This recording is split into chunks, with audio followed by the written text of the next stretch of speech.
Sallallahu wasallam ala nabi sayyidina Muhammadin wa alihi wa sahbihi ajma'ina. Sallallahu wasallam. Salam, nampaknya jemaah belum sarapan. Apa kabar Bapak Ibu semua? Sehat? Alhamdulillahi Rabbil Alamin. Wa bihi nasta'inu ala umuri dunya wad din. Wassalatu wassalamu ala al-qairil ghurril muhajjalin Sayyidina wa maulana Muhammadin wa ala alihi wa sahbihi wa man tabi'ahu ila yaumiddin. Yang sama kita hormati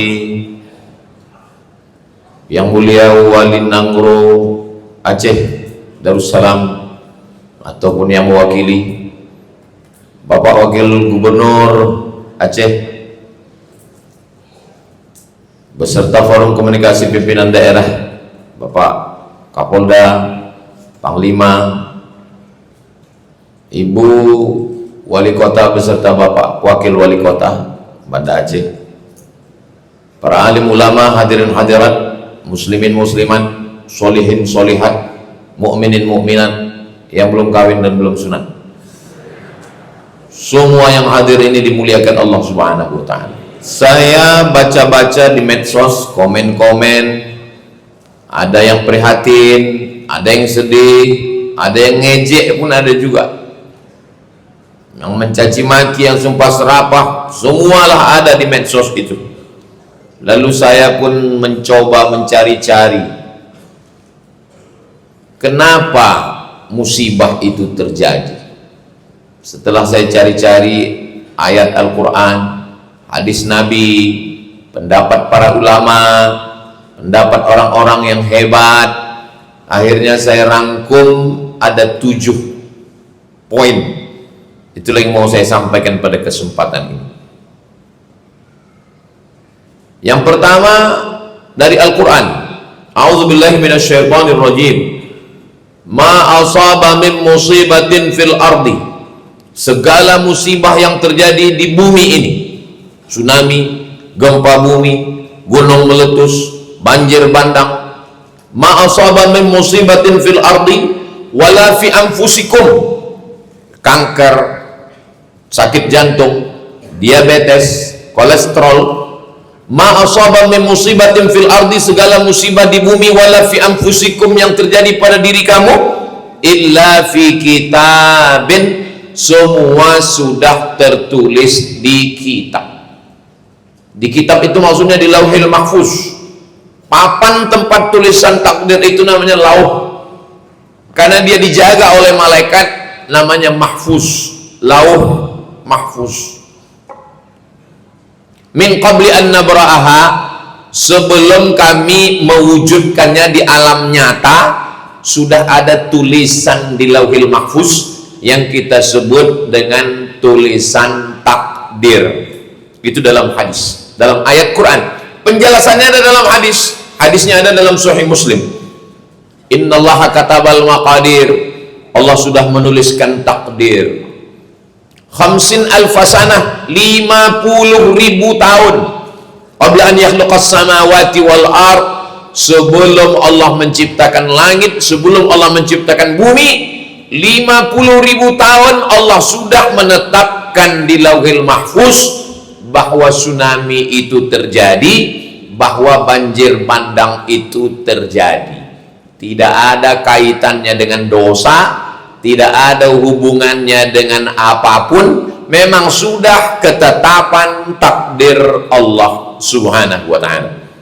Hak prerogatif Allah, kita tidak bisa mengelak, kita tidak bisa membantah, memang sudah dipastikan pasti terjadi. Rencana kita mungkin tak terjadi, tapi rencana Allah pasti terjadi. Itu makanya rukun iman kita 6. Antu'mina billah wa malaikatihi wa kutubihi wa rusulihi wal yaumil akhiri wa bil qadari khairihi wasyarrihi. Jangan tambah lagi. Sekarang banyak orang ditambahnya pula rukun iman ini macam-macam lagi. Antu minabillah wa malaikatihi wa kutubihi wa rusulihi wal yaumil akhiri wa bil qadari khairihi wasyarrihi wa bi dokter spesialis dan lain-lain. Saya masih ke dokter, saya masih berobat, saya masih ke rumah sakit, tapi segala yang terjadi itu adalah memang sudah takdir Allah subhanahu wa ta'ala. Ini yang pertama. Inilah jawaban yang paling enak. Apapun yang terjadi, takdir. Oh, nggak bisa begitu Pak Ustadz. Masa hutan yang dipotong, pokok kayu yang ditumbang, terjadi longsor, kok itu takdir? Sabar dulu, ini kan baru satu. Ini masih panjang ini. Ini baru satu, 7 yang mau aku sampaikan ini. Nah, itu makanya kalau dengar ceramah itu jangan dipotong-potong. Saya tahu ceramah saya yang ini akan dipotong ini. Yang suka memotong hutan itu, dipotongnya juga ceramah saya ini. Ketika dia dikomplain orang, gara-gara kau memotong hutan lah ini terjadi. Itu sudah takdir Allah. Ini ceramah Ustaz Somad katanya. Jadi rupanya memang tukang potong ini, inilah bahayanya kalau cita-cita dulu tukang sunat. Akhirnya rencana mau masuk fakultas kedokteran, nggak lulus. Masuk fakultas ekonomi, itulah APBD disunat. Buka perusahaan potong kayu disunat. Itu semua disunat. Jadi memang yang pertama ini bahwa takdir. Itu di tengah laut itu kan ada lempengan tanah. Jadi rupanya tanah ini berlapis-lapis. Jadi lapisan yang paling atas itu lempengan ada sambungannya. Macam karpet masjid raya ini ada sambungannya. Pas sambungannya itu di tengah di atas Pulau Sumatera di Laut Aceh itu. Jadi ketika sambungannya itu bergeser, terjadi gempa. Lalu ketika terjadi gempa di tengah laut sana, airnya itu menyusut, karena bergerak dia menyusut, habis itu naik ke atas. Air yang naik dari laut ke atas itu bahasa Jepangnya tsunami, pakai huruf tsa, tsunami. Dari laut maka menyusut dia dulu, menyusut, naik lagi dia ke atas. Itulah dia tsunami. Tapi orang Aceh sebelum orang Jepang ngasih nama itu, dia sudah ngasih nama duluan. Makanya ada di dalam kapal itu. Apa namanya? Smong. Makanya kalau kita mau pakai bahasa kita, jangan sebut tsunami. Smong. Jadi kenapa sebagian masyarakat Aceh selamat? Ya karena takdir. Kan pembahasan kita yang pertama ini takdir. Semua sudah takdir. Bagaimana cara membedakannya? Ini cara membedakannya. Kita tidak bisa mengelak. Ada yang bisa kita pilih dan ada yang tak bisa kita pilih. Saya mau bicara di bawah atau bicara di atas. Itu bisa memilih atau tak bisa memilih? Kalau Tuan pergi ke Belawan, jangan lupa membeli kikir. Memang kalau belum sarapan susah kita berpikir. Saya ceramahnya di bawah atau di atas, itu bisa memilih atau tak bisa memilih? Bisa.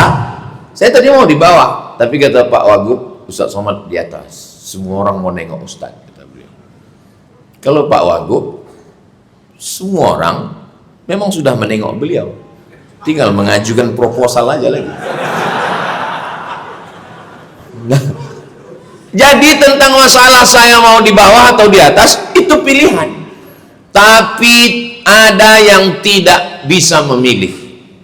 Memang sudah ketetapan Allah. Ini takdir yang nggak bisa memilih. Menjadi orang Sumatera, menjadi orang Aceh. Itu bisa milih atau enggak? Nggak bisa milih. 40 hari dalam kandungan dalam bentuk air, 40 hari dalam kandungan dalam bentuk darah, 40 hari dalam bentuk kandungan dalam bentuk daging, 40 120 hari. Umur 120 hari datang malaikat. Malaikat tidak pernah membawa kertas mau bertanya, kau mau jadi apa? A. Arab, A. Aceh, B. Batak, C. Cina. Enggak ada. Maka kita tidak boleh mengejek orang karena sukunya, karena suku bukan pilihan, tapi itu dipilihkan. Saya tidak mau ceramah saya ini nanti dibelokkan. Saya nggak mau orang yang disekolahkan pulang-pulang ke kampung tiba-tiba judul lagunya pulang-pulang berbadan dua. Mohon maaf, tidak layak, tidak sopan. Tiba-tiba ditanya sama bapaknya, kenapa kau kukuliahkan, kukirim duit, kubelikan kos-kosan, kubelikan motor, kenapa bisa terjadi? Dijawabnya dengan ringan, kata Ustadz Somad, ini takdir ya. Nanti Pak polisi menangkap, kenapa kau mencuri? Sudah ketetapan Allah. Padahal ini bisa memilih, tapi tsunami datang itu tidak bisa dipilih. Memang sudah ketetapan Allah Subhanahu wa ta'ala. Kita hanya bisa berkata inna lillah wa inna ilaihi raji'un. Kenapa Ustaz dari tadi matanya menengok ke sana? Saya nengok jam terus. Itu penempatan jam di situ memang sudah bagus. Itu untuk khotib. Khotib memang katanya ke situ. Karena tertulis di sini ceramah tak boleh lebih dari 15 menit. Jadi sinkron di antara yang di sini dengan di situ. Saya terus terang Masjid Baitur Rahman ini, dulu waktu kita kecil-kecil di kampung, yang digambar orang di dinding rumah-rumah itu, Masjid Baitur Rahman ini adalah masjid ikon. Carilah di rumah-rumah orang tua-tua zaman dulu. Itu lukisan, gambar, kalender, itu Masjid Baitur Rahman ini. Karena ikonik, ikon. Saya pergi ke Jakarta, dari Jakarta ke Yogyakarta, dari Yogyakarta naik mobil ke rumah Ustadz Salim Afillah. Sampai di rumahnya, di dinding kamar rumah emak beliau itu ada gambar sulaman benang. Saya tengok, Allah. Nanti kalau Bapak Ibu panjang umur ke Jogja singgah ke rumah Ustadz Salim, ke rumah emak beliau, di dinding rumahnya itu gambar sulaman Masjid Baitur Rahman. Jadi kalau saya ditanya, di antara semua masjid di Indonesia ini, masjid manalah yang Ustadz paling ingin ceramah? Masjid Baitur Rahman ini. Dan hari inilah baru sampai kemarin. Hari inilah baru saya sampai kemarin. Dan saya orangnya memang nggak pernah minta, nggak pernah saya request ke Ustadz Nazar sama Ustadz Riza yang mengurus jadwal, tolonglah jadwalkan aku Baitur Rahman, nggak pernah. Saya kan jaga harga diri saya juga.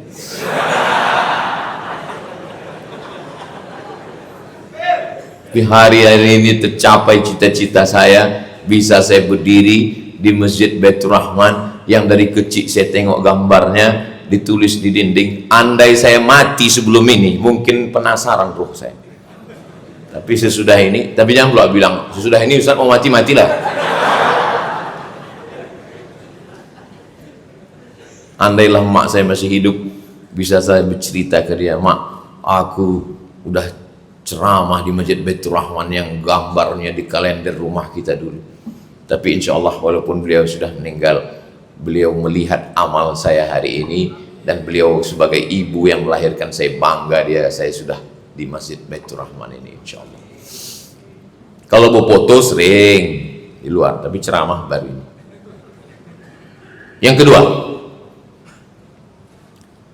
kedua adalah zaharal fasadu fil barri wal bahri bima kasabat aydin nas. Terlihat nyata kerusakan fil barri di daratan, wal bahri di lautan, bima kasabat aydin nas, akibat perbuatan tangan manusia. Ini baru masuk yang tukang potong hutan tadi. Ini ada dia. Ini kalau dia ada hadir pengajian ini, inilah yang didengarnya nomor 1. Habis itu permisi deh ke toilet dulu ya, kencing aja. Ini kayaknya aku kena ini katanya nomor 2. Zaharal fasad, sudah ternampak kerusakan fil barri, daratan dulu. Karena memang yang pertama dirusak manusia ini daratan. Sudah habis daratan, tak ada lagi yang bisa dirusak. Wal bahri, baru dia pergi ke lautan. Bayangkan, apa namanya yang mirip kura-kura itu? Saya ingat, cuman mau ngetes jamaah nih, masih sadar atau enggak? Penyu kan? Penyu itu makanannya ubur-ubur. Penyu itu mau makan ubur-ubur dari jauh, udah menetes air liur penyu itu mau makan. Udah dibacanya doa, Allahumma barik lana fima razaqtana wa qina azabannar. Kata penyu, begitu ditelannya rupanya sampah plastik. Bayangkan kecewanya penyu itu kena prank. Antara ubur-ubur dengan sampah plastik, siapa yang membuang sampah plastik ini? Maka buanglah sampah pada tempatnya. Ada Profesor Dr. Junaidi namanya, sahabat saya. Dia kebetulan pergi ke tengah laut sama bule. Bule itu perempuan, kalau laki-laki Pak Le. Sama bule. Bule dari Jerman. Sampai di tengah laut, bule itu makan jeruk. Dimakannya jeruk, kulitnya dikantonginya. Dikantonginya kulitnya. Profesor Junaidi ini heran, kenapa bule ini mengantongi jeruk? Cuman dia nggak nanya, diam aja. Sesudah kapal itu pulang ke pantai, barulah kulit jeruk itu dibuangnya ke tong sampah. Orang kita sengaja membawa tong sampah itu ke laut untuk membuang sampah ke tengah laut. Jadi kerusakan di laut, di bumi karena tangan manusia. Pohon yang akar tunggal, akarnya memegang tanah dan dia menahan air. Kalau pohon ditumbang, akarnya copot, lapuk, sehingga tanah tidak bisa ditahan, air pun turun ke bawah. Pelajaran kelas 4 SD, nama pelajarannya IPA, ilmu pengetahuan alam. Kita duduk dulu sama-sama pakai kelompok namanya CBSA, cara belajar siswa aktif. Masih ingat? Yang ingat berarti udah tua. Sebaya sama saya. IPA itu dulu pelajarannya. Bahkan dipraktekkan, ditumpuk tanah, diletakkan pohon yang akarnya panjang, disiram air dari atas. Kenapa tanahnya tidak longsor? Karena diikat oleh akar kayu. Akar kayu ini dipotong, lalu kemudian lapuk sehingga tidak bisa lagi ditahan, dan terjadilah banjir bandang, habis. Memang di Malaysia banjir juga, Kedah banjir, Kelantan banjir. Cuman di tempat mereka yang banjir, yang turun dari atas langit itu cuman air. Tempat kita bisa pula turun dari atas langit itu kayu gelondongan. Dari mana ini datang kayu-kayu ini? Nah, ini ayat yang kedua. Memang kerusakan akibat tangan manusia. Tangan saya nggak pernah memotong, Ustadz. Tangan saya nggak pernah megang kampak. Tangan saya nggak pernah megang sinso. Tangan saya, memang tanganmu tidak pernah motong, tapi tanda tanganmu sudah meluluh lantakkan. Makanya saya seumur-umur hidup saya ini sudah umur, banyak orang salah sangka. Saya selalu dibilang orang, Ustadz umurnya 28 ya katanya. Saya bilang, saya ini umur saya 48 lahir, tapi orang tuh berkeras juga udah 28 lah, saya bilang nggak apa-apa. Saya seumur-umur ini lahir 1977, sekarang sudah 2025, sudah 48 umur saya. Saya belum pernah sekalipun sholat minta hujan ketika Riau berasap. Jarak pandang di kota Pekanbaru sudah tinggal 30 meter lagi. Mata sudah perih pakai masker. Tolonglah Ustadz sholat istisqa. Nggak mau saya. Sekalipun saya nggak mau. Kenapa? Karena yang membakar hutan itu ikut juga sholat. Kuat pula nangis dia lagi. Ya Allah. Pas giliran hujan tak turun, kita disalahkan orang itu. Kenapa hujan nggak turun? Itulah gara-gara Ustaz Somad imamnya, kata dia. Pas giliran hujan turun, apa kata dia? Gara-gara doa saya lah itu. Maka saya nggak mau, sekalipun saya nggak mau sholat istisqa. Udahlah, nggak usahlah kau libatkan aku dalam sandiwara ini. Cukuplah itu sudah. Jadi tentang masalah kerusakan ini memang sudah kejahatan yang masif, memang sudah kejahatan berjamaah. Maka terjadilah apa yang terjadi. Yang memotong dapat kayu, yang ngasih izin dapat duit. Giliran hancur saudara-saudara kita yang tak pernah dapat apa-apa. Mudah-mudahan Allah memberikan kekuatan kepada saudara-saudara kita, insya Allah. Ini yang kedua. Berikutnya yang ketiga. Omongan saya hari ini dan dimanapun saya ngomong gak pernah menurut saya. Saya selalu pakai ayat Quran, hadis Nabi, pendapat ulama. Yang ketiga, hadis Nabi. La ta'murunna bil ma'ruf, ajak orang buat baik, ajak orang buat baik. Wala tanhaunna 'anil munkar, larang orang buat mungkar. Kalau kamu diam, tidak melakukan nahi mungkar, la yusikanna ayyab'atsallahu 'alaikum iqaban, Allah akan menurunkan hukuman. Ini yang melakukan perbuatan mungkar, yang tidak ada hubungan dengan pohon kayu, tidak memotong, tidak membakar, tapi dia melakukan perbuatan mungkar.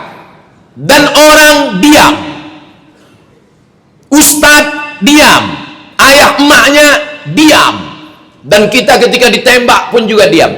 Kau janganlah pacaran. Yang pacaran aku, yang punya motor aku, yang goncengan aku. Kenapa kau yang ribut? Urus saja surgamu, jangan kau urus neraka. Ditulisnya pula tuh di baju kaos, urus surgamu, jangan kau urus neraka. Kita pun mau menasihati dia jadi takut. Iya juga ya. Memang dunia ini saking banyaknya orang gila, orang waras pun ragu tentang kewarasannya. Bayangkan kalau 10 anak muda nulis semuanya, urus surgamu, jangan urus nerakaku. Kita pun terdiam jadinya. Makanya itulah pentingnya kita ngaji dengan UAS, Ustadz Akal Sehat. Kalau kita begini, gimana jawabnya? Jawabnya begini, memang motornya motor kau, memang duitnya duitmu, memang perempuan itu pacar kau, tapi kalau azabnya datang, aku kena juga. Bodoh. Begitu. Karena ketika buat dosa, buat maksiat, tsunami datang, gempa bumi datang, gunung meletus. Memangnya waktu tsunami itu datang, ditengoknya dulu. Ini rumah orang soleh, kami kesana dulu ya, gitu.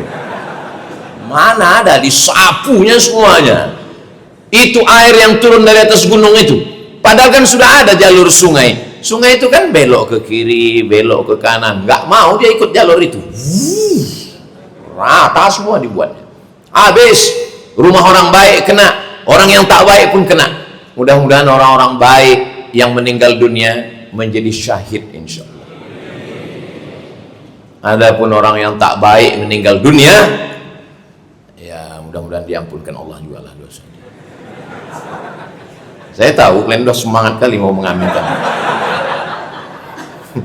Nggak boleh, karena boleh jadi di ujung-ujung umurnya itu, karena tertulis waktu malaikat mau mencabutnya itu, dia menengok tulisan la ilaha illallah. Kita husnuzon, bisa jadi dia mati dalam keadaan husnul. Dari bunyinya nggak setuju nampaknya. Enak kali Pak Ustadz. Dia yang pacaran, dia yang maksiat, dia yang LGBT, dia yang homo, dia yang lesbi. Musibah datang, dia yang ngundang. Begitu dia mati, Ustadz doakan pula dia husnul khotimah. Aku nggak setuju. Ya nggak apa-apa kalau kau nggak setuju. Silakan. Tapi kita semua akan mati. Mudah-mudahan kita ini semua mati dalam keadaan husnul khotimah. Kalau kita doakan saudara kita husnul khotimah, malaikat akan dikirimkan Allah malaikat. Apa kata malaikat? Amin. Kabulkan doa orang ini, walaka mithluh, maka kau dapat pahala yang sama seperti yang kau mintakan. Makanya kalau ada perbuatan maksiat, jangan diam. Anak-anak muda, Gen Z, tolong kalian cetak nanti stiker bulat, tulisannya say no to bonceng. Ini hari Jumat, besok malam Sabtu, besok Sabtu malam Ahad. Itu anak-anak muda pacaran, tulis say no to bonceng. Bagikan di lampu-lampu merah. Ini cuman kadang pas kita itu yang ngambil yang tua-tua pula. Tua siapa yang mau dibonceng lagi? Tempelkannya, buatkan baju kaos yang suka. Katakan tidak pada narkoba, katakan tidak pada sabu-sabu, katakan tidak pada pil anjing gila, katakan tidak pada lem kambing. Kalau Ustaz Somad yang ceramah di atas mimbar berapi-api, tapi sampai di luar orang nggak takut sama saya. Makanya dalam masalah amar ma'ruf nahi mungkar ini, bukan ustadz yang paling bisa. Yang paling bisa itu adalah polisi dan tentara. Itu yang paling bisa. Polisi nggak perlu naik ke atas mimbar ini. Di atas mimbar ini berat, biar aku aja. Polisi TNI cukup dengan pistolnya. Selama seragam masih ada, selama pistol masih besi, pakai untuk amar ma'ruf nahi mungkar. Takbir. Saya kalau udah 30 menit ceramah memang takbir. Itu untuk ngetes suara jamaah. Kalau begitu suaranya berarti tahan sejam lagi. Tapi kalau pas saya takbir Allahu Akbar. Itu artinya terserahlah Pak Ustaz mau berhenti. Aku pun udah lama kali ini udah katanya. Polisi, tentara nggak perlu ceramah, nggak perlu pakai ayat, nggak perlu pakai sound system, nggak perlu tablik akbar, nggak perlu pakai baliho, cukup dengan pistolnya. Sambil jalan-jalan dia, ada yang mau pacaran, silakan. Ada yang mau main judi, silakan. Ku pecahkan ginjal kalian. Selama seragam masih ada, selama pistol masih ada, pakai untuk amar ma'ruf nahi mungkar. Setuju? Jangan nanti baju sudah diambil negara, pistol sudah ditarik, barulah datang ke Ustadz. Apa yang bisa kita lakukan? Bapak masih aktif, baru pensiun Pak Ustadz. Banyak-banyak istighfar aja lah Pak. Apa yang mau dilakukan lagi?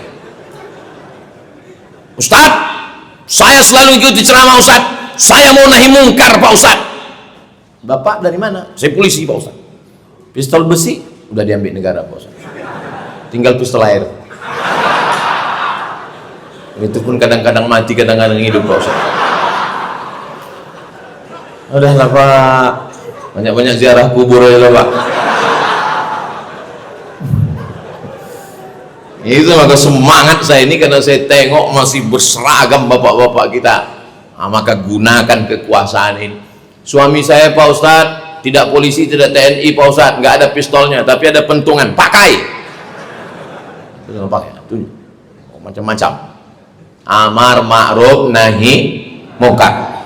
Kalau kamu tidak melakukan amar ma'ruf nahi mungkar, kata Nabi, la yusikanna ayyab'atsallahu alaikum iqaban. Pasti Allah menurunkan hukuman, dan ketika Allah menurunkan hukuman, summa tad'unahu, lalu kamu berdoa beramai-ramai, istighosah kubra, zikir, fala yustajabu lakum, doa kamu tidak dikabulkan.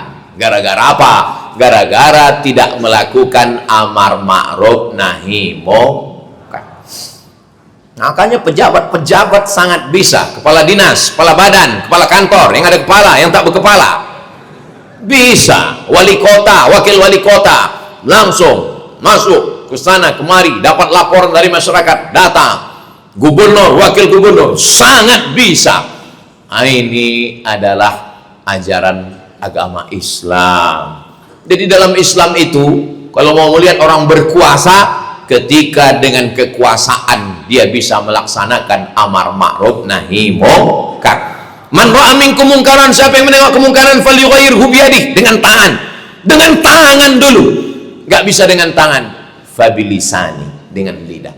Saya ini nggak punya tanda tangan, Saya nggak punya martil palu hakim konstitusi Mahkamah Agung. Saya tak punya kekuasaan, tapi saya masih punya suara. Itu pun kalau mikrofon masih hidup. Kalau mati mikrofon ini hilang juga suara. Makanya di beberapa tempat kalau saya ceramah itu kadang-kadang mati begitu. Kenapa? Panitianya ketakutan. Daripada kita kena amuk, bagus mic ini kita matikan katanya. Tapi di Aceh ini saya ceramah belum pernah mic-nya mati. Oh, itulah. Karena saya tengok udah agak-agak mau mati ini. Ini yang ketiga. Yang keempat, ma yusibul mu'min min nasabin wala wasabin wala saqamin wala syaukin yashtakuha. Sakit, gundah gulana, susah pikiran, demam panas, duri mencucuk tapak kaki, illa kaffarallahu anhu biha sayyi'atuh. Itu cara Allah untuk mengampunkan dosa-dosa. Ini yang keempat. Jadi kalau ada orang mengatakan, kenapa di Aceh datang tsunami? 20 tahun setelah itu datang pula musibah banjir bandang. Padahal kalau cerita masalah dosa, orang sana dosa, orang New York dosa, orang London dosa. Karena Allah ingin membersihkan dosa orang-orang saudara kita. Mudah-mudahan yang meninggal bersih dalam keadaan tak ada dosanya sama sekali. Sampai apa kata Nabi? Sampai apa kata Nabi? Hatta tamshi alal ardi makanat alaihi khati'ah. Sampai dia berjalan di atas bumi, tak ada dosanya walaupun sebesar ujung rambut, sebesar ujung jarum, karena dia sudah bersih sebersih-bersihnya. Makanya kalau ada saudara kita meninggal, kita husnuzon. Aku tengok tetanggaku yang meninggal kemarin Pak Ustadz, hitam mukanya. Ya memang dia hitam. Saya inilah kalau mati dibuka orang tutup, apa kata orang? Ku tengok muka Ustadz hitam. Waktu hidup pun memang hitam. Tapi kami tengok di YouTube tuh putih, lampunya terang. Nah, jadi masalah husnuzan ini nggak usah kita tengok dari fisiknya. Maka ada orang-orang, saya heran Pak Ustadz, sholat rajin, puasa sunat rajin, ngaji rajin, sakit aja bawaannya. Kawan saya sholat nggak pernah, sedekah nggak pernah, pengajian nggak pernah, sehat walafiat, nggak mati-mati. Itu bukan nikmat, itu namanya istidraj. Istidraj itu namanya.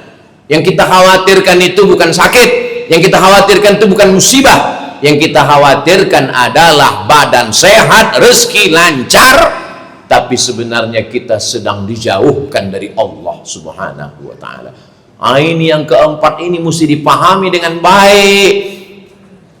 Ya Allah, semua yang datang kemari, kalau ustadz menangis itu biasa.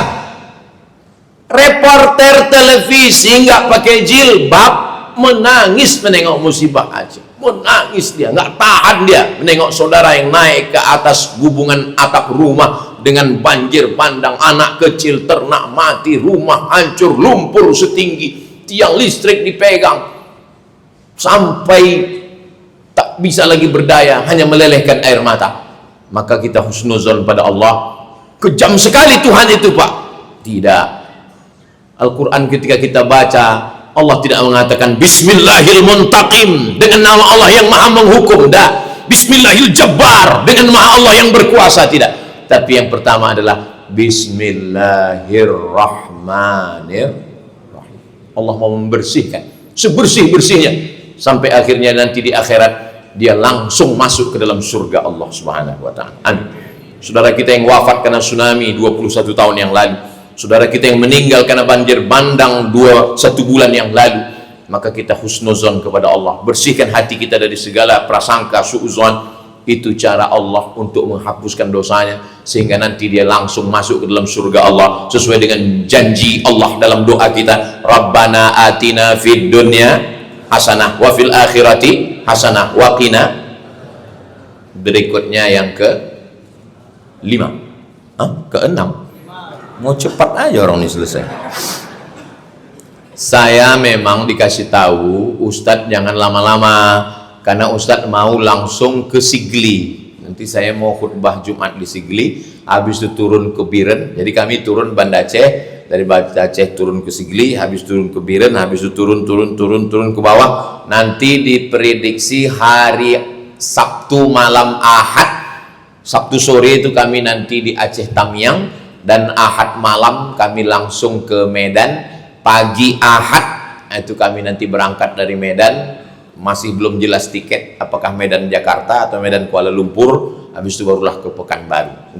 Mohon doa supaya dimudahkan Allah perjalanan. Yang kelima adalah Allah sedang menguji kita. Oh, yang diuji itu orang Tamiang, yang diuji itu orang Sigli, yang diuji itu orang Bandar Meriah. Yang diuji Allah itu adalah saya, Abdul Somad. Apakah sanggup kau makan di rumah, perutmu kenyang, saudaramu di sana tak makan, Abdul Somad? Maka saya kumpul sama kawan-kawan saya, namanya Yayasan Tabung Wakaf Umat. Lalu saya bilang, apa yang bisa kita lakukan? Kalau membangunkan rumah tak ada duit kita, rumah kita pun ngontrak. Jadi apa yang mau kita? Oh, datang ide, kita masakkan rendang Pak Ustadz. Aku bilang berapa kilo? 1 ton katanya. Mendengar 1 ton itu terbayang saya berendang di renang 1 ton. Oh, 1 ton. Saya nggak mau mengendorkan semangat kawan-kawan ini. Nggak saya tanya, mak kualinya sebesar apa? Berapa jam kalian masaknya? Saya bilang, iyalah, saya kasih semangat saya bilang. Dalam hati saya, kan kalian juga yang masak. Jadi rupanya 1 ton. Yayasan Tabung Wakaf Umat, itulah tadi dibawa. Tapi Pak Ustadz sebungkus saja. Itu simbolisnya. Jadi sudah dibungkus sepaket-sepaket, nanti kita akan kirim, dan rupanya banyak peminatnya. Jadi setelah 1 ton ini datang, nanti akan dibuat lagi insya Allah. Mudah-mudahan makin banyak berkelanjutan program ini insya Allah. Kemudian beras ada kami bawa 10 ton. Kemudian baju layak pakai, kemudian banyak yang minta Iqra sama Al-Quran, mushaf dan lain-lain. Itulah yang kita bagi sesuai kemampuan kami. La yukallifullahu nafsan illa wus'aha. Kami janji nanti jumpanya di Aceh Tamiang. Ada tim dari Jogja, Ustadz Salim.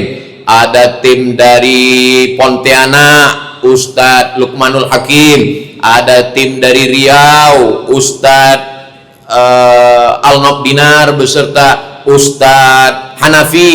Tapi yang mengkoordinir, yang mengaturnya semua, saya tak berani juga. Sohibud Dar A'lam Bidarihi, yang paling ngerti tentang Aceh ini dia orang Aceh. Maka saya minta tunjuk sama Ustadz Nazar dan Ustadz Riza. Ustadz Nazar dan Ustadz Riza ini senior saya di Mesir. Ustadz Riza seangkatan saya. Beliau berdua ini yang mengarahkan kami. Saya duduk bertiga sama mereka, saya tanya, Ustadz Nazar, Ustadz Riza, mau dibawa kemana hubungan kita? Kata mereka, insya Allah kami akan bawa Ustadz masih berada di jalan yang benar. Akhirnya kami pun jalan, dialah yang menyusun semua. Pokoknya saya dibangunkannya pagi, bangun, jalan, ya. Nanti jumpa dengan Pak Wagub, serahkan, ya. Senyum sikit, katanya, ya. Itulah, pokoknya saya ikut aja. Apapun kata mereka berdua ini ikut aja. Nggak tahu saya nih, entah mau kemana setelah ini. Nanti khutbah di Sigli, ya. Padahal pertama nggak ada jadwal Sigli ini. Tiba-tiba ada dibuatnya. Ini kita ke sana, ya. Kita buat video banyak-banyak, ya. Ada 6 yayasan nanti. Yakin 6 ini kawan-kawan kita terpercaya, orangnya mana, orangnya baik, orangnya insya Allah bantuannya sampai. Kita buat. Buatkan kertasnya. Biar supaya nanti jangan nampak kali bodoh saya di video itu terdiam gitu.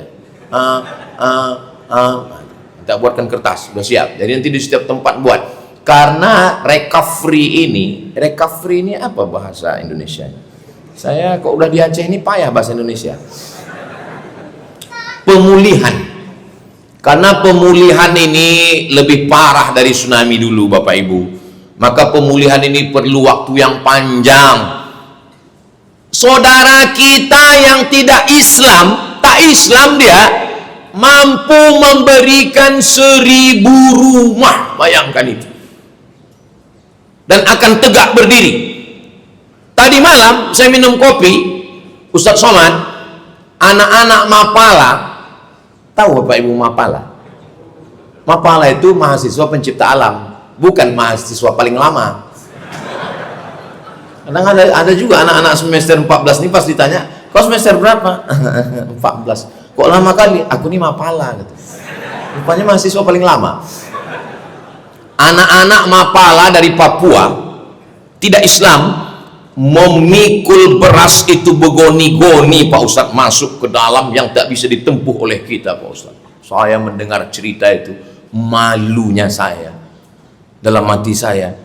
Yang tak Islam sudah mendirikan rumah, yang tak Islam sudah membawa. Aku yang tiap tahun di Aceh, yang sudah disangka orang dapat istri orang Aceh,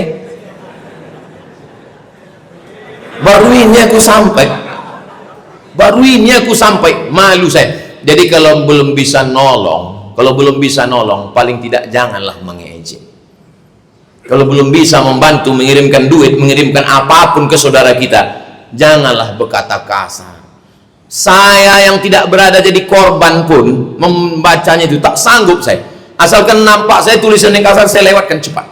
Asal nampak saya video-video yang ngomong macam-macam, saya lewatkan cepat. Kenapa? Takut saya kubanting handphone itu. Handphone itu hancur, dia ketawa. Yang bisa menolong, datanglah kemari.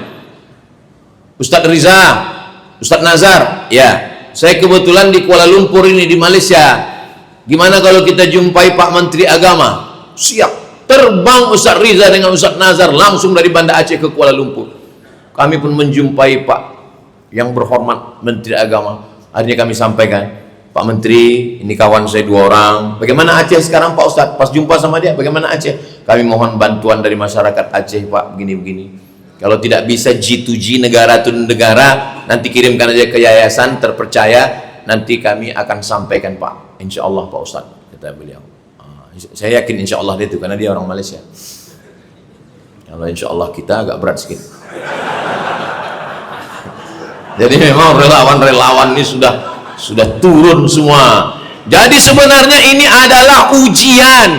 Di saat kita senang, banyak kawan. Di saat kita ketawa, banyak teman. Tapi di saat kita sedang susah, orang senang, banyak kawan. Orang susah, punya sahabat sejati. Kalau mau menengok sahabat sejati Aceh, inilah yang datang beberapa hari ini, walaupun terlambat. Salah satunya UAS, ujian akhir semester.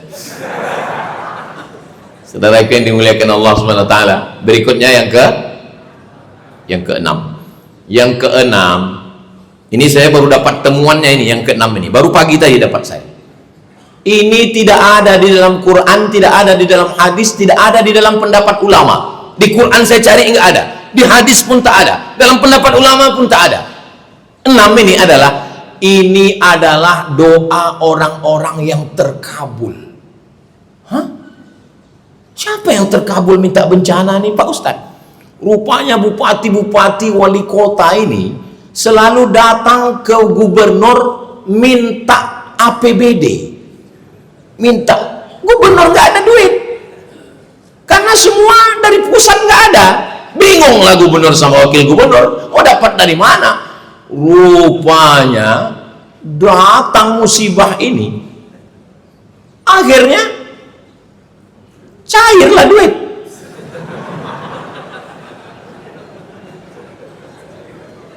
Kontraktor, perusahaan-perusahaan datang ke Pemda. Mana proyek Pak? Mana ada proyek sekarang?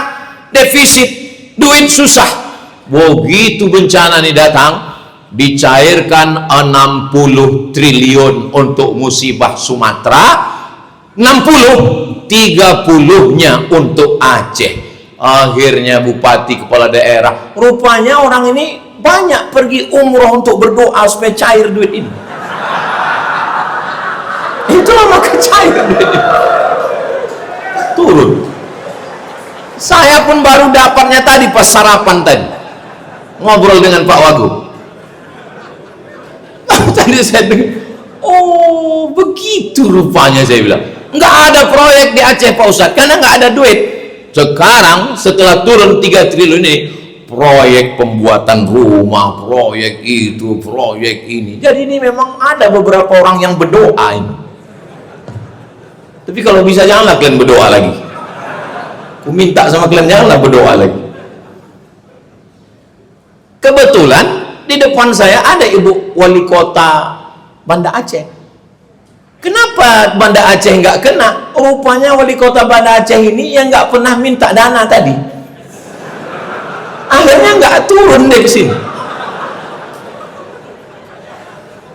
Bapak Ibu yang dimuliakan Allah Subhanahu wa taala. Saya paham. Saya sebelum datang kemari ini pikiran saya ini kusut, bawaan saya tegang. Rupanya Pak Wagub ini tahu, dia menengok saya. Ini Ustaz Somad ini kalau dibawa cerita susah nanti dia berapi-api ini dia semimbar. Dibawanya cerita begitu baru agak tenang saya sedikit. Masya Allah tabarakallah. Innama amruhu iza arada syai'an ayyakula lahu kun fayakun. Bapak Ibu kalau tak percaya bahwa sekarang tak ada duit, nanti kalau saya ngomong tak percaya, bukalah Google. Kita buka sama-sama ya. Mudah-mudahan ada signal. Coba tulis itu. APBD Riau 8 triliun. Tengok. APBD Riau 2006 8 triliun. Mana provinsi yang paling kaya? Kalimantan Timur. Berapa? Kalimantan Timur 14 triliun. Aceh 11 triliun. Begitu ada musibah nih 30. Bayangkan itu. Jangan tepuk tangan, nanti datang dia lagi. Masaibu qaumin inda qaumin fawaidu. Pepatah Arab, bukan hadis. Musibah bagi suatu kaum, tapi sebenarnya di balik itu ada fawaid, ada manafi', ada hikmah. Asa an takrahu syai'an, boleh jadi kamu benci sesuatu, wa yaj'alallahu fihi khairan katsira, ada kebaikan-kebaikan. Karena sudah terjadi, mau diapain lagi?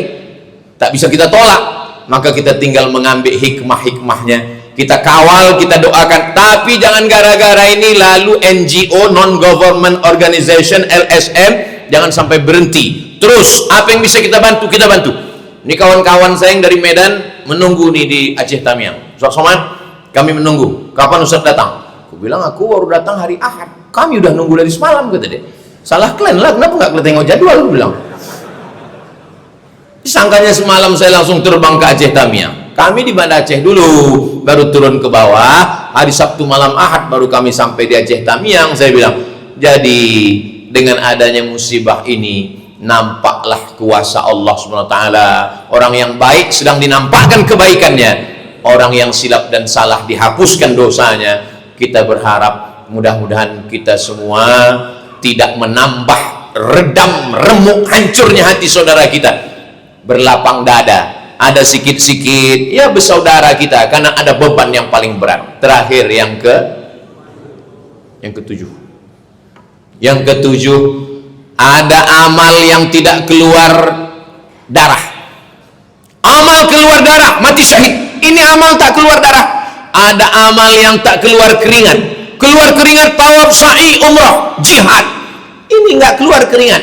Ada amal yang tidak keluar duit. Yang keluar duit, zakat, wakaf, infak, sedekah, wasiat, hibah, ghanimah. Ini nggak keluar duit, tidak keluar darah, tidak keluar duit, tidak keluar tenaga. Amal ini amal yang paling besar pahalanya. Apa itu amal? Ridho menerima takdir Allah. Inilah amal yang sedang diberikan Allah kepada orang Aceh. Orang Aceh didatangkan Belanda. Negeri yang tidak bisa dijajah oleh Belanda adalah Aceh. Orang Aceh melihat hidup ini kecil setengah sayap nyamuk, seperti hadis Nabi. Apa kata orang Aceh? Kalau aku mati, aku akan mati syahid. Kalau aku hidup, besok pagi aku minum kopi di Molabu. Itu terjemahan bahasa Indonesianya. Tengku Umar, beliau meninggal sebagai seorang syahid. Saya ziarah ke makam beliau, masuk ke dalam hutan. Apa kata yang menjaga makam? Tengku Umar ini, Ustaz Somad, jangankan hidupnya, jenazahnya pun ditakuti Belanda. Sampai dicari mereka jenazahnya. 6 bulan orang menggalinya lagi, jenazahnya masih tetap utuh, tak dimakan cacing tanah. Begitu janji Allah. Itulah ayat yang dibaca qari kita tadi. Wala taqulu liman yuqtalu fi sabilillahi amwat. Jangan kau katakan mereka mati, bal ahya, mereka hidup. Sudah meninggal pun dia tak dimakan cacing tanah. Kita masih hidup, udah dimakan cacing. Kenapa? Diabetes meletus. Mohon maaf kalau ada bapak ibu yang tersinggung, kebetulan penyakitnya sama, jangan tersinggung. Kunci mendengar ceramah saya ini satu, jangan tersinggung. Ada beberapa jamaah tersinggung, pulang, meninggal.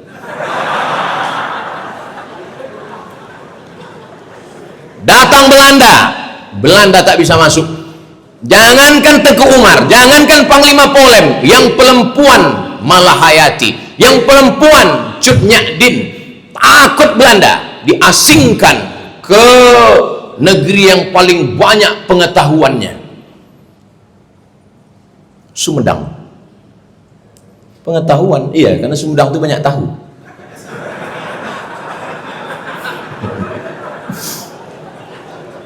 Cut Nyak Din diasingkan ke Sumedang. Kenapa? Karena kalau dia dibiarkan di sini, dia punya magnet, orang Aceh akan ikut berjuang sama dia. Diasingkan dia ke Sumedang. Perempuannya begitu luar biasa.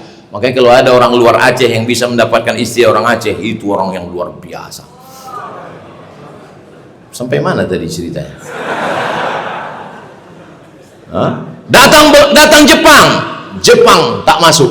Datang bom, selesai. Datang tsunami, selesai. Datang apapun yang datang kemari, tidak ada orang Aceh yang murtad, nggak ada. Tidak ada orang Aceh yang menurut psikolog, kalau sudah kehilangan rumah, kehilangan ayah, kehilangan keluarga, itu untuk menyembuhkan healingnya, menyembuhkan psikologisnya, pikirannya.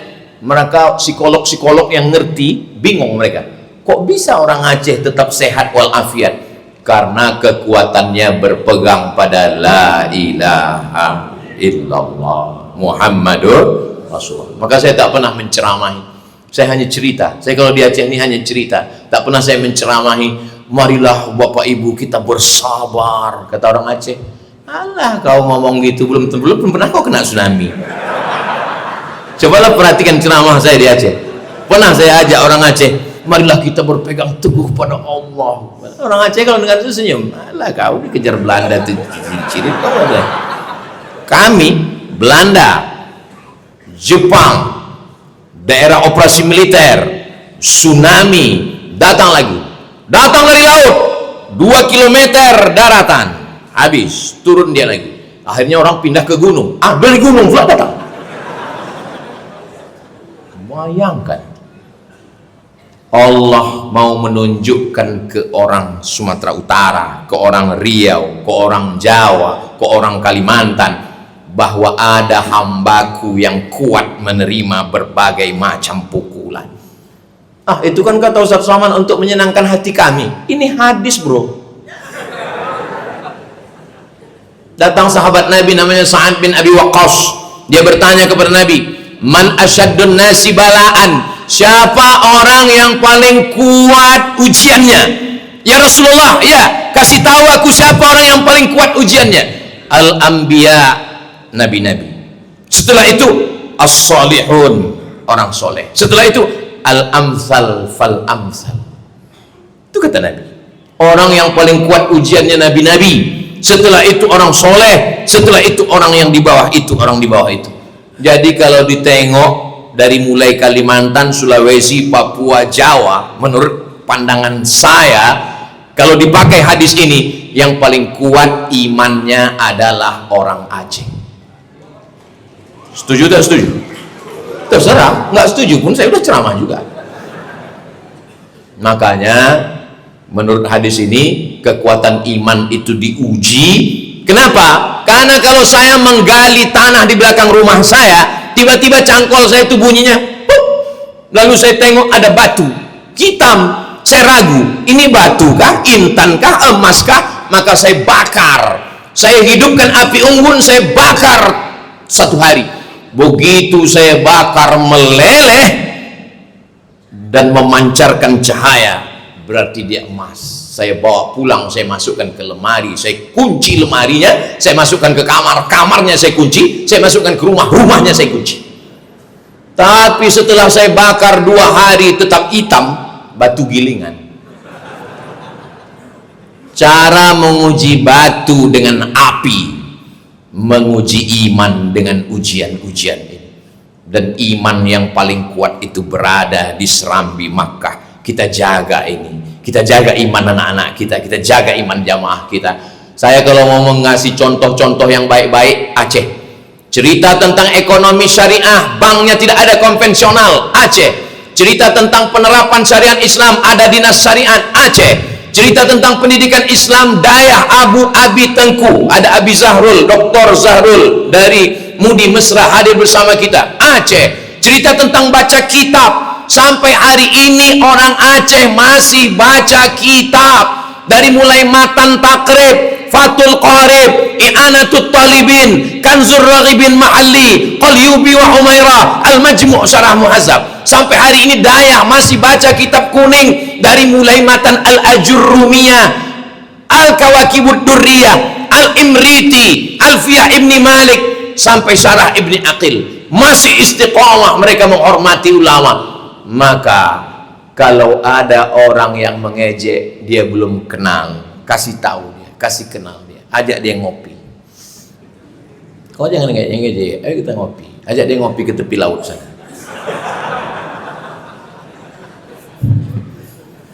Ustadz ngomong begitu itu kan mau menyenangkan hati orang Aceh aja. Islam pertama datang di Nusantara ini kemana? Aceh. Al-Quran pertama kali diterjemahkan ke dalam bahasa Melayu oleh siapa? Syekh Abdul Raub As-Singkili, orang Aceh, yang membawa tarekat Sattariyah langsung dari Imam Al-Qushashi, dari Syekh Ibrahim Al-Qurani, sampai datang orang dari Jawa Barat, Syekh Abdul Muhyi Pamijahan, mengambil tarekat Sattariyah kemana. Datang saudara kita dari Makassar, Syekh Yusuf Al-Makassari Tajul Khalwati, mengambil tarekat Sattariyah kemana. Datang saudara kita dari bumi Minangkabau, dia adalah Syekh Burhanuddin Ulakan dari Pariaman, datang kemana, mengambil tarekat Sattariyah. Siapa yang pertama kali menyusun sastra Melayu? Syekh Hamzah Fansuri. Berawal peradaban itu dari sini, menunjukkan bahwa dia kuat, dipukul dengan angin puting beliung. Anginnya kencang, lautnya dalam, karangnya tajam, puting beliung, tapi lulus. Dia akan melahirkan nahoda-nahoda kapal yang luar biasa. Tapi kalau hanya sekedar ombak-ombak kecil, dia hanya akan melahirkan perahu bebek. Jadi kalau ada anak-anak sekarang, kenapa ujian ini begini berat Pak Ustadz? Kenapa begini? Ini namanya generasi strawberry. Generasi strawberry itu ditengok cantik, tapi kena panas sedikit layu, letoy, lemah, letih, lesu. Berarti kau tak layak jadi orang Aceh. Cepat kau ke laut. Sudah lama ikan hiu itu nunggu kau membacakan doa Allahumma barik lana fima razaqtana wa qina azabannar. Itulah 7 poin yang saya sampaikan pada kesempatan ini. Mari kita jaga Aceh, mari kita jaga anak-anak kita, mari kita tegakkan amar ma'ruf nahi mungkar, mari kita bersama-sama membangun. Saya yakin dan percaya semua akan baik, semua akan bahagia, semua akan diberikan Allah kebaikan dunia dan akhirat. Saya tadi dipesankan banyak guru-guru kita, banyak Abu Abi Tengku, saya diminta untuk membaca doa. Saya yang baca doa, tapi doa ini dikabulkan karena orang-orang soleh, karena orang-orang baik semuanya. Ala hazihin niyah. Al-Fatihah. A'udzubillahi minasyaitonir rajim. Bismillahirrahmanirrahim. Alhamdulillahi rabbil alamin. Ar-Rahmanir Rahim. Maliki yaumiddin. Iyyaka na'budu wa iyyaka nasta'in. Ihdinas siratal mustaqim, siratal ladzina an'amta 'alaihim ghairil maghdubi 'alaihim waladdallin. Amin. Allahumma anzilir rahmata was salamata wal barakata ala hadhil jamaah Ya Allah, turunkanlah keselamatan, kerahmatan, keberkahan kepada seluruh jamaah yang berzikir, bermuhasabah, bersalawat, beristighfar pagi ini. Di hari yang penuh dengan keberkahan, hari Jumat, kami berkumpul dengan pemimpin yang adil dan amanah bersama para guru kami, para abu, para abi, para tengku yang memimpin dayah, yang memimpin anak-anak kami, yang menyebarkan agama dengan tulus ikhlas. Kami bersama dengan orang-orang soleh memohon bermunajat kepadamu. Rabbana fir lana dzunubana, ampunkan dosa kami, wali abaina, ayah kami, wali ummahatina, emak kami, wali azwajina, pasangan hidup kami, wali dzurriyyatina, anak keturunan kami, wali man hadarana, semua yang hadir ini, bersihkanlah dari dosa-dosa ya Allah. Allahumma ja'alna minas sabirin, jadikan saudara kami yang sedang dalam keadaan kesusahan, rumahnya hancur, keluarganya, kebunnya, usahanya, berikan kesabaran dan kekuatan ya Allah. Allahumma qawwi imanana, kuatkan iman kami, wa sahih ajsadana, sehatkan badan kami, wa balligh maqasidana ya Rabbi bil Mustafa, berkat kemuliaan Nabi Muhammad sallallahu alaihi wasallam, balligh maqasidana, sampaikan segala maksud niat baik kami, niat dunia, niat akhirat. Waghfir lana ma madha, ampunkan dosa-dosa kami. Allahumma jazil waqifina wal mutasaddiqin, saudara-saudara kami dari jauh yang dengan 1, 2, 3 rupiah dia kirimkan untuk menolong, berikan mereka balasan kebaikan ya Allah. Allahumma hdi qaumana fa innahum la ya'lamun, saudara kami yang belum bisa menolong tapi masih mengirimkan kabar yang tidak baik, berikan hidayah kepada mereka, lembutkan hatinya ya Latif, ya Latif, ya Latif, engkau yang maha lembut, maha kasih dan sayang ya Arhamar Rahimin, irhamna. Allahumma dafa'an al-ghala wal waba wal fahsya wal riba wal zina, selamatkan umat ini dari narkoba, dari zina, dari LGBT, dari perbuatan keji dan mungkar ya Allah. Allahumma waffiq ulata umurina, Bapak Gubernur kami, Bapak Wakil Gubernur, Forum Komunikasi Pimpinan Daerah yang terus berusaha menggalang bantuan, berikanlah kekuatan zahir dan batin, kesehatan untuk mengusahakan bantuan rumah, bantuan guru mengaji, bantuan beasiswa anak-anak. Mudah-mudahan ke depan menjadi lebih baik untuk negeri Aceh Darussalam ya Allah. Allahumma ja'al hadzal balada baladan amina, jadikanlah Nangro Aceh Darussalam negeri yang aman, negeri yang damai. Allahumma aftah lana abwabal khair, bukakan pintu kebaikan, wa abwabal rizqi, pintu rezeki, wa abwabal barakah, pintu keberkahan. Allahumma kama jama'atana fi hadzal makanil mubarak, sebagaimana engkau kumpulkan kami di tempat yang paling mulia, masjid, di hari paling mulia, hari Jumat, di waktu yang mulia, fajma'na ma'al habibil mustafa fi jannatikal ula, kumpulkan kami nanti di surga bersama Nabi Muhammad sallallahu alaihi wasallam. Rabbana atina fid dunya hasanah wa fil akhirati hasanah wa qina adzabannar, wa sallallahu ala sayyidina Muhammad wa ala alihi washabbihi wasallam, walhamdulillahi rabbil alamin. Sallallahu wa sallama ala nabi sayyidina Muhammadin wa alihi wa sahbihi ajma'ina. Sallallahu wa sallama ala nabi sayyidina Muhammadin wa alihi wa sahbihi ajma'ina. Sallallahu wa sallama ala nabi sayyidina Muhammadin wa alihi wa sahbihi ajma'ina. Mudah-mudahan dengan memperbanyak selawat hari Jumat, Allah memberikan kita kebaikan dunia akhirat. Allah menyehatkan badan kita, mengampunkan dosa kita, menempatkan di tempat yang terbaik. Terima kasih segala perhatian, mohon maaf segala kesilapan dan kekhilafan. Mohon doa semua jamaah supaya diberikan Allah kemudahan, kelancaran. Saya tutup dengan pantun penutup, menangkap puyuh di Bukit Selasih. Thank you dan terima kasih. Assalamualaikum warahmatullahi wabarakatuh. Sallallahu wasallam ala nabi sayyidina Muhammadin wa alihi wa sahbihi ajma'ina. Mudah-mudahan dengan memperbanyak selawat hari Jumat, Allah memberikan kita